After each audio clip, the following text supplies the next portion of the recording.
120B criminal conspiracy, 467 forgery, 201 destruction of evidence, 213 आणि 214 obtaining gift for destruction of evidence. हे कलम काल लावण्यात आलेली आहे. या 304 IPC चे जे culpable homicide not amounting to murder चे केस दाखल झाला होता.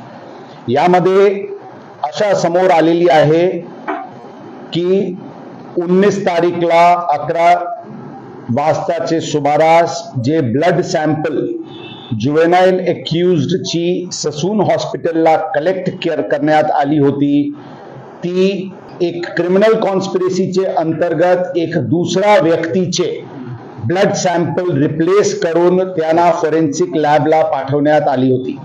सांगण्याचे उद्देश क्लॅरिफाय करण्याचे दृष्टिकोनातून जे जुवेनाइल एक्युज्ड होता, जे गाडी चालवत होता, त्यांचे ब्लड सॅम्पल ससून हॉस्पिटलचे डॉक्टरनी घेतली आणि ते डस्टबिन मध्ये फेकली. एका दुसऱ्या व्यक्तीचे ब्लड सॅम्पल काढली, त्याचे वर डॉक्टरनी सील केला की हे जुवेनाइल आरोपीचे नाव लिहून की हे यांचे ब्लड सॅम्पल आहे आणि त्यांना फॉरेन्सिक लॅबला पाठवण्यात आली.